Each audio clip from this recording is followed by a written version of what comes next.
जय श्री कृष्णा।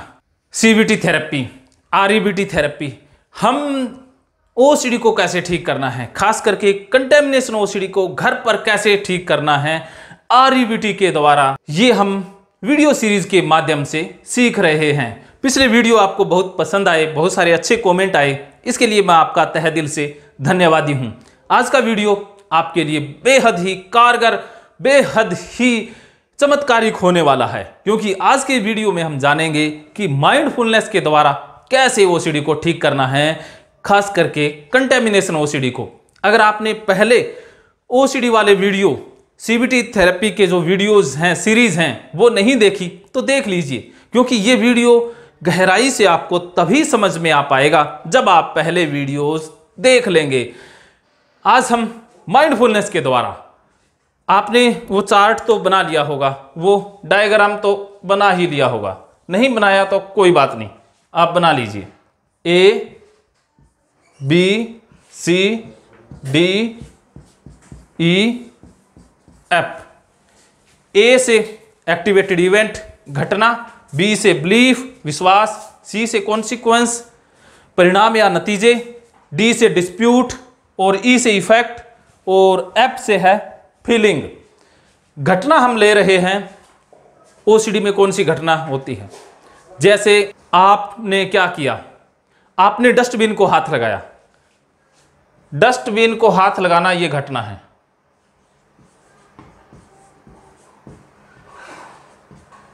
विश्वास क्या है कि डस्टबिन गंदा है और मेरा हाथ भी गंदा हो गया, गंदा है, मैं इतना ही लिख रहा हूं। और परिणाम क्या हुआ, इमोशन क्या आया आपके अंदर? घबराहट, बेचैनी, चिंता, मैं यहां पर चिंता ही लिख रहा हूं।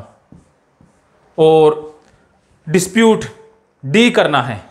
डिस्प्यूट में हमने D1 की बात कर ली, D2 की बात कर ली, प्रूफ की बात कर ली, लॉजिक की बात कर ली, D3 साइको एजुकेशन की बात कर ली, और आज हम D4 माइंडफुलनेस की बात करेंगे। माइंडफुलनेस क्या है? सजगता, अवेयरनेस, बस इस पल में रहना, मन की प्रक्रियाओं के बारे में जानना ही माइंडफुलनेस है। वर्तमान में रहना ही माइंडफुलनेस है। बुद्धिज्म का पूरा कंसेप्ट माइंडफुलनेस के ऊपर है।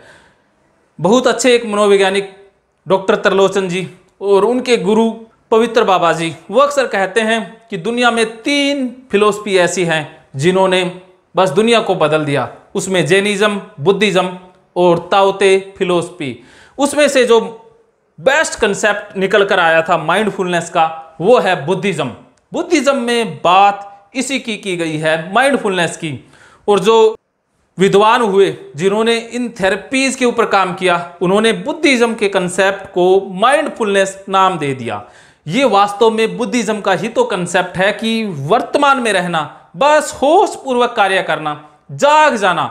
ओशो ने अवेयरनेस के ऊपर बहुत काम किया है। ओशो की सभी शिक्षाओं का जो सार है वो जागरूक होकर के जीना ही तो है, अवेयरनेस ही तो है। जय कृष्णामूर्ति, उन्होंने कहा था चॉइसलेस अवेयरनेस, बस स्वभाव बन जाए, सजगता एक स्वभाव बन जाए। तो हमने धीरे धीरे सजग रहने की प्रैक्टिस करनी है। सबसे पहले माइंडफुलनेस को कहां पर अप्लाई करना है? मेरे गुरुजी पवित्र बाबा जी कह रहे थे कि हमें एक्टिवेटेड इवेंट को पकड़ना ना चाहिए, इतना सजग हो जाना है, इतना ज्यादा सेंसिटिविटी को बढ़ा लेना है कि हमारी पकड़ में हर घटना आ पाए, हर छोटी से छोटी घटना भी पकड़ में आ जाए। आपके साथ दिन में सैकड़ों घटनाएं घटती है, लेकिन पकड़ में नहीं आती है। पकड़ में क्यों नहीं आती है? क्योंकि हम उतने जागे हुए नहीं हैं, अवेयर नहीं हैं, घटनाओं के प्रति सेंसिटिव नहीं हैं। जितनी ज्यादा इंसान की सेंसिटिविटी बढ़ती है, वो उतना ही ज्यादा अवेयर रहने लग जाता है। लेकिन ओसीडी वालों के अंदर सेंसिटिविटी तो होती है, सेंसिटिव लोगों को ही तो ओसीडी होती है, लेकिन ओसीडी वाले जागते किसके प्रति हैं? गंदगी के प्रति। उनमें जागरण उल्टा हो गया, नेगेटिव चीज के प्रति जाग गए, पॉजिटिव को छोड़ दिया। असली अवेयरनेस सर्वज्ञ के प्रति जागना है। सिर्फ एक ही पक्ष के पीछे लग जाना, जागरूकता नहीं है। ओसीडी में सिर्फ गंदगी के प्रति होश हो जाता है, बस चारों तरफ गंदगी ही दिखाई देती है, सफाई का तो नामो निशान नहीं है। लेकिन असली जागने में सारी चीजें आ जाती है, इंसान पूरे यूनिवर्स के प्रति जाग जाता है, एक एक कण के प्रति जाग जाता है। यह है असली अवेयरनेस। यही माइंडफुलनेस हमने यहां पर अप्लाई करनी है। आप माइंडफुलनेस का प्रयोग करके घर बैठे ओसीडी को पूरी तरह से भगा देंगे, ऐसी मैं उम्मीद करता हूं। अब करना क्या है? पवित्र बाबा जी कह रहे थे कि घटनाओं को पकड़ना आना चाहिए। एक्टिवेटेड इवेंट जो हो रहे हैं उनको पकड़ना है। जैसे कोई इंसान मुझे आकर गिफ्ट देता है, वो एक एक्टिवेटेड इवेंट है। अगर मैं जागा हुआ हूं तो गिफ्ट देने वाले को धन्यवाद दूंगा और तारीफ भी करूंगा, बहुत अच्छा गिफ्ट है, गिफ्ट की एक एक क्वालिटी की तारीफ करूंगा। तो ये है जागे हुए इंसान की निशानी। गिफ्ट लिया, ऐसे रख दिया, बस अपनी बातों में मस्त हो गए, ये है बेहोश इंसान की निशानी। हर चीज के प्रति, हर घटना के प्रति हमने जाग जाना है। ओसीडी में घटना क्या है कि आपका हाथ डस्टबिन के लगा। जब आपका हाथ डस्टबिन के प्रति लगा तब आपने जान जाना है कि भाई एक्टिवेटेड इवेंट हो गया है, घटना घट गई है। बस इतना होश रखना है। ए में लिख लेना है कि भाई एक्टिवेटेड इवेंट हो गया है, डस्टबिन के हाथ लग गया है।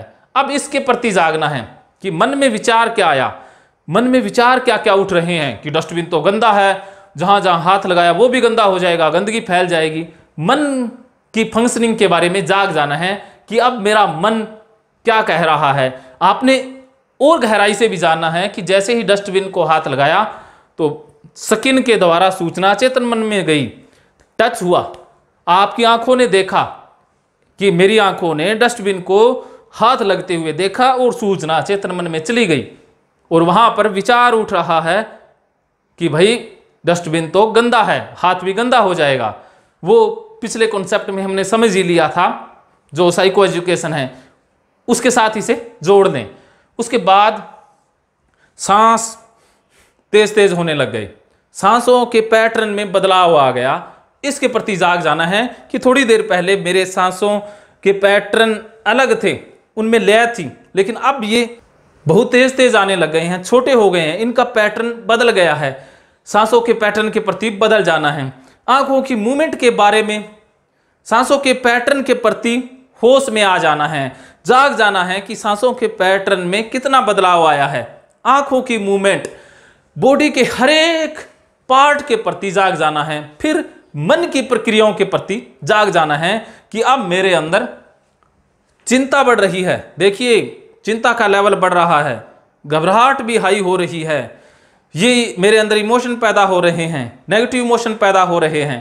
उसके बाद आपने क्या करना है कि अब ये माइंडफुलनेस का ही तो कंसेप्ट है कि अपने बिलीफ के प्रति, इमोशन के प्रति और घटना के प्रति जाग जाना।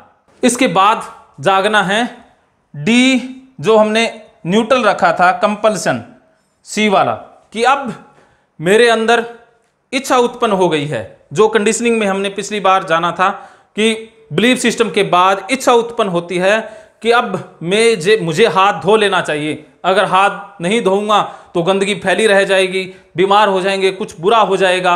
जो जो आपके डर हैं उसके प्रति जाग जाना है। फिर आपका मन आपके अंदर इच्छा पैदा कर रहा है कि भाई धो लो, तो उस डिजायर के प्रति जागना है। उसके बाद जो कंपल्सन करते हैं, हाथ धो रहे हैं, हाथ धोने की जो क्रिया हो रही है, कितनी बार धो रहे हैं, उस एक्टिविटी के प्रति, कंपल्सन के प्रति जाग जाना है।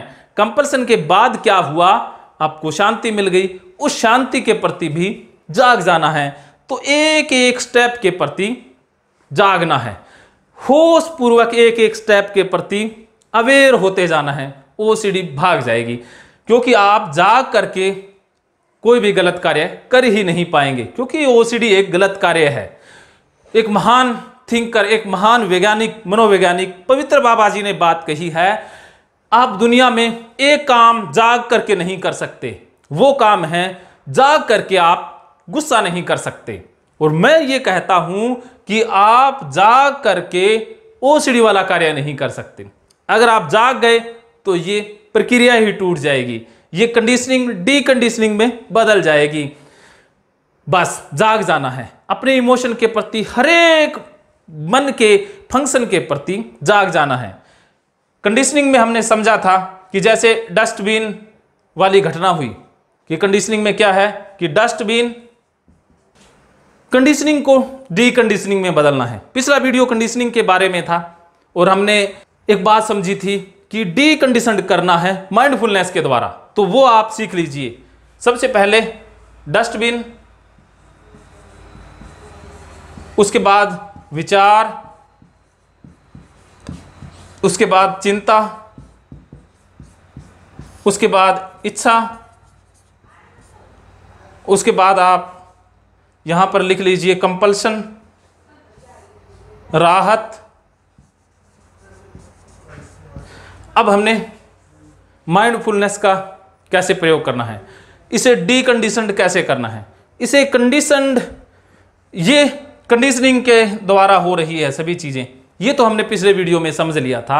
अब इसे डीकंडीशनड करना है कि डस्टबिन के हाथ लग गया, अब आप जान जाइए अब कि मेरे अंदर विचार क्या क्या आ रहे हैं, उन विचारों के प्रति होश से भर जाइए कि अभी मेरे अंदर ये विचार चल रहे हैं कि डस्टबिन के हाथ लगा और ये विचार उठ रहे हैं। बस स्लो कर दीजिए, क्योंकि कंडीशनिंग में बहुत फास्ट काम होता है, आपको पता भी नहीं चलता, उतने में काम हो जाता है। लेकिन डीकंडीशनिंग में स्लो कर देना है। ये डस्टबिन के हाथ लगा, उसके बाद विचार आए, उसे देखिए, क्योंकि विचारों को आप देखेंगे तो टाइम लगेगा, वरना कंडीशनिंग में तो सीधा आप कंपल्सन पर आ जाते हैं, पता भी नहीं चलता। इतना स्लो कर देना है। डस्टबिन के आपने हाथ लगाना है, अवेयर होकर के मन के विचारों को वॉच करना है कि विचार क्या क्या आ रहे हैं, उनके प्रति होश से भरना है। फिर विचारों के बाद इमोशन कौन सा पैदा हुआ, डर वाला, चिंता, घबराहट वाला, उसके प्रति होश से भर जाना है। उसके बाद इच्छा क्या उत्पन्न हुई, उसके प्रति होश से भर जाना है। फिर कंपल्सन कि आप क्या कर रहे हैं, हाथ धो रहे हैं, साफ सफाई कर रहे हैं, उसके प्रति जाग जाएं। फिर जो शांति मिली, जाग जाएं। ये जो कंडीशनिंग है उसके प्रति जाग जाएं, अवेयर हो जाएं। यही है डीकंडीशनिंग। आप डीकंडीशनड हो जाएंगे, थोड़े ही दिनों में ये प्रक्रिया ही टूटने लग जाएगी। ये भी आपका गायब हो जाएगा, यही गायब हो जाएगा, ये गायब, ये गायब, ये गायब। हाथ लगेगा डस्टबिन के, कोई फर्क नहीं पड़ेगा। बस आप हंसेंगे कि अरे रे क्या हो रहा है।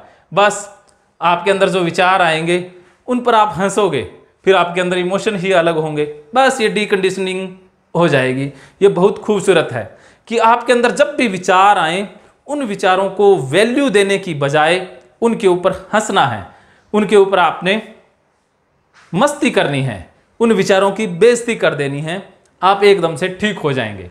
तो आज के इस वीडियो में इतना ही। अगले वीडियो में जानेंगे कि कॉग्निटिव डिस्टोर्शन, जो 10 कॉग्निटिव डिस्टोर्शन हैं, उसके द्वारा ओसीडी को कैसे समझें, कंटेमिनेशन ओसीडी को। उसके बाद कंटेमिनेशन ओसीडी की सीरीज ओवर हो जाएगी और उसके बाद हम रिलीजियस ओसीडी को आरईबीटी के द्वारा कैसे ठीक करना है वो समझेंगे। आज की इस वीडियो में इतना ही। धन्यवाद। अगर ये बात समझ में आ गई तो बल्ले बल्ले, वरना थल्ले थल्ले। फिर भी थल्ले थल्ले की जरूरत नहीं है, क्योंकि अब आप राजेंद्र जोधप्रिया से बात करके थल्ले थल्ले को बल्ले बल्ले में बदल सकते हैं। मानो तो मौज है, वरना समस्या तो हर रोज है। समस्याएं अनेक, समाधान सिर्फ एक। भागवत गीता थेरेपी कोर्स, अर्जुन से कृष्ण तक। अर्जुन नाम है समस्या का और कृष्ण है हर समस्या का समाधान। फिर चाहे समस्या मानसिक हो, जैसे ओसीडी, डिप्रेशन, फोबिया, चिंता, गुस्सा, उदासी, नींद न आना, नेगेटिव व सेक्सुअल विचार आना, मरने व बीमारी का डर, घबराहट, पर्सनल प्रॉब्लम, रिश्तों में तनाव, अकेलापन, बुरी आदतें, प्यार में असफलता, सभी समस्याओं का समाधान है गीता में। विद्यार्थी गीता द्वारा करियर का चुनाव, पढ़ाई में एकाग्रता बढ़ा सकते हैं। गीता बिजनेस में सफल होने व अच्छे पेरेंट्स बनने की कला सिखाती है और गीता सिखाएगी वर्तमान में रहना। गीता कोर्स में आपको हर श्लोक पर प्रतिदिन ऑडियो मिलेंगे व हर हफ्ते जूम पर मीटिंग होगी। गीता से आप सीख पाएंगे सीबीटी का प्राचीन स्वरूप, बिहेवियर थेरेपी, माइंडफुलनेस व हिप्नोथेरेपी। गीता मनोविज्ञान का शास्त्र है। कोर्स ज्वाइन करने के लिए आज ही साइको गुरु टीम से संपर्क करें। धन्यवाद।